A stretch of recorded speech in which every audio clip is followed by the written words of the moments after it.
আসসালামু আলাইকুম। আজকের ভিডিওতে আমরা জানব নর্থ ম্যাসেডোনিয়ার ওয়ার্ক পারমিটে পুলিশ ক্লিয়ারেন্স সার্টিফিকেট বা পিসিসি কখন লাগে, কেন লাগে, কিভাবে সংগ্রহ করবেন। আবেদন করার আগে অবশ্যই বিষয়গুলো সবার জানা দরকার। তো প্রথমেই আলোচনা করব যে পুলিশ ক্লিয়ারেন্স আসলে কী। পুলিশ ক্লিয়ারেন্স সার্টিফিকেট হলো এমন একটি সনদ যা প্রমাণ করে আপনার নামে বাংলাদেশে কোনো গুরুতর অপরাধ আছে কিনা, বা আপনি কোনো ক্রাইমের সাথে জড়িত কিনা, বা আপনার নামে কোনো মামলা মোকদ্দমা আছে কিনা।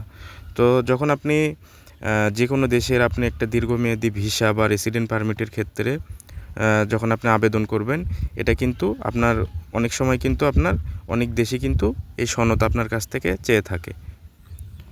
তো অনেক ভাই আমাকে বলে যে ভাই আসলে কি নর্থ ম্যাসেডোনিয়াতে কি মানে পুলিশ ক্লিয়ারেন্স কি 100% লাগেই। তা আমি সবার প্রশ্নের উত্তরে আমি বলবো যে হ্যাঁ, নর্থ ম্যাসেডোনিয়াতে যখন আপনি ফাইল জমা করবেন আপনার 100% আপনার পুলিশ ক্লিয়ারেন্স কিন্তু লাগবেই। তো এখন প্রশ্ন হলো যে আসলে যে আপনার নর্থ ম্যাসেডোনিয়াতে এই পুলিশ ক্লিয়ারেন্সটা কখন লাগে। তো যখন আপনার কোম্পানি আপনার অফার লেটার বের করার পরে আপনার জন্য যখন ওয়ার্ক পারমিট ইস্যু করে, তখন কিন্তু এই পুলিশ ক্লিয়ারেন্সের দরকার লাগে।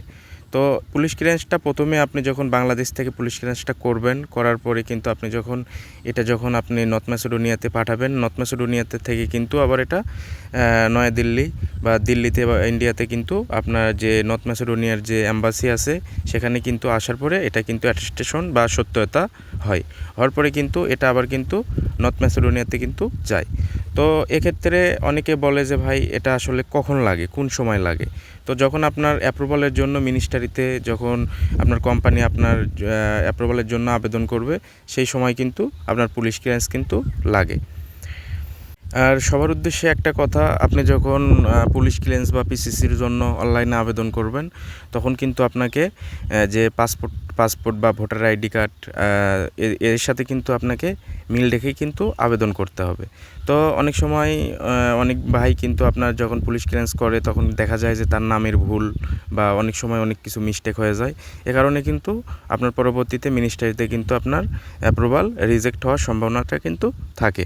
তো সেক্ষেত্রে আপনারা যখন পুলিশ ক্লিয়ারেন্সের জন্য মিনিস্ট্রিতে বা আবেদন করবেন, বা আপনি বাংলাদেশ থেকে যখন পুলিশ ক্লিয়ারেন্স করবেন, তখন কিন্তু আপনি সঠিকভাবে যাচাই বাছাই করে কিন্তু আপনি পুলিশ ক্লিয়ারেন্স করবেন। তো অনেক ভাই আমাকে প্রশ্ন করে থাকে যে ভাই আমার এজেন্সি আমাকে বলছে যে তোমার আবেদন করতে হবে না, আমি একদিনের ভেতর আমি ঢাকা থেকে আমি পুলিশ ক্লিয়ারেন্স করে নেব, বা 2-1 দিনের ভেতর করে নেব, টাকা দিয়ে করে নেব, তোমার পুলিশ ক্লিয়ারেন্স করতে হবে না। তো সেক্ষেত্রে কি আপনার ভিসা রিজেক্ট হওয়ার কি সম্ভাবনা থাকে?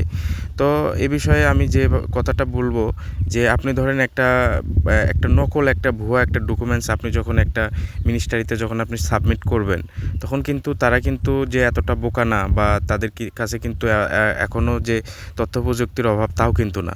আপনি যখন একটা নকল যে একটা পিসিসি আপনি যখন দেবেন, আর এখন ম্যাক্সিমাম পুলিশ ক্লিয়ারেন্সে দেখবেন আপনার কিউআর কোড থাকে, আপনি যখন ওখানে স্ক্যান করলেই কিন্তু আপনি সরাসরি অনলাইনে দেখা যায় যে আপনার পিসিসি অরিজিনাল বা ভুয়া কিনা। তো এক্ষেত্রে অনেকে যদি আপনার ঢাকা থেকে বা একদিনের ভেতর অনেকে যদি করে দিতে চায়, বা সেক্ষেত্রে কিন্তু আপনার মিনিস্ট্রিতে কিন্তু অ্যাপ্রুভাল রিজেক্ট হওয়ার বা ভিসা রিজেক্ট হওয়ার সম্ভাবনাটা কিন্তু 100% থাকে। তো আপনাদের একটা বিষয় বুঝতে হবে যে আপনার একটা দেশ যখন আপনার কাছ থেকে একটা সার্টিফিকেট বা একটা সনদ চাইতেছে, সেটার কিন্তু একটা গুরুত্বপূর্ণ বিষয় আছে, বা তাদের কিন্তু এটা কিন্তু একটা দরকারি বিষয়। তো আপনি সেই জায়গায় আপনি একটা অপরাধমূলক একটা সার্টিফিকেট আপনি সেখানে ভুল বা ভুয়া একটা সনদ আপনি তাদেরকে দিলেন আর তারা অ্যাকসেপ্ট করলো, এতটাও কিন্তু সোজা না। তো অনেক এজেন্সি বা অনেক দালাল আছে যে তারা বলে যে পিসিসি আমরা ঢাকা থেকে একদিনের ভিতর করে নিয়ে আমরা সমস্যা নেই, আমরা করে দেবো। এটা কিন্তু অনেক সময় দেখা যায় যে যখন আপনার সব কিছু হয়ে গেছে, কিন্তু শেষের দিকে যেয়ে কিন্তু ওরা যখন বুঝতে পারে যে আপনার পিসিসি ভুয়া বা পিসিসি আপনার 2 নাম্বার, তখন কিন্তু আপনার অ্যাপ্রুভাল বা ভিসা রিজেক্ট করে দিতে পারে। তো সেক্ষেত্রে আপনারা সবসময় সত্যের পক্ষে থাকবেন, কোনো ভুয়া ডকুমেন্টস বা জাল কোনো কিছু দিয়ে আপনারা কোনো কিছু করবেন না। এক্ষেত্রে কিন্তু মানে ধরা পড়ার সম্ভাবনাটা কিন্তু 100% থাকে।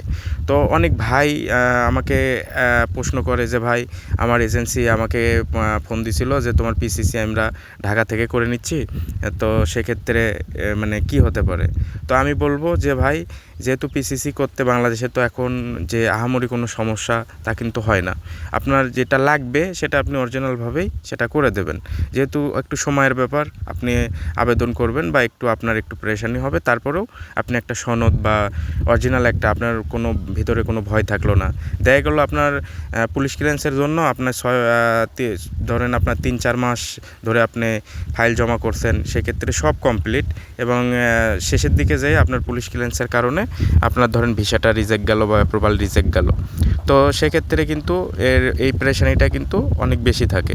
তো আমি সবার উদ্দেশ্যে একটা কথাই বলবো যে আপনারা এই ভুয়া কোনো কিছু ডকুমেন্টস ম্যাসেডোনিয়ার মিনিস্ট্রিতে অ্যাপ্লাই করবেন না, এক্ষেত্রে কিন্তু ধরা পড়ার সম্ভাবনা থাকে। তো এর আগে আমাকে একটা ভাই ফোন করে আমাকে বলল যে ভাই আমার সব কিছু ঠিক ছিল, আমি ওয়ার্ক পারমিট বা যে অফার লেটার আমার সব কিছুই ঠিক ছিল, কিন্তু পরবর্তীতে মিনিস্ট্রিতে আমার জাল পুলিশ ক্লিয়ারেন্স বা পিসিসি জমা দেওয়ার কারণে পরবর্তীতে আমার অ্যাপ্রুভাল রিজেক্ট যায়। তো সেক্ষেত্রে আপনারা সবসময় একটা বিষয় অ্যালার্ট থাকবেন যে আপনারা ভুয়া কোনো কিছুর আশ্রয় নেবেন না। আপনারা বাংলাদেশ থেকে পুলিশ ক্লিয়ারেন্সের জন্য আবেদন করলে এখন বর্তমান সময়ে সর্বোচ্চ আপনার 8 থেকে 10 দিনের মধ্যেই কিন্তু পুলিশ ক্লিয়ারেন্স পাওয়া যায়। তো সেক্ষেত্রে আপনার জালিয়াতি তো করার কিছু নাই। আর আপনি তো বাংলাদেশে কোনো ক্রাইমের সাথেও যুক্ত না যে আপনার পুলিশ ক্লিয়ারেন্স হবে না বা এখানে ঝামেলা। তো সেক্ষেত্রে আপনারা সবসময় সঠিক বা বৈধ সব কিছু কাগজপাতি দেওয়ার চেষ্টা করবেন।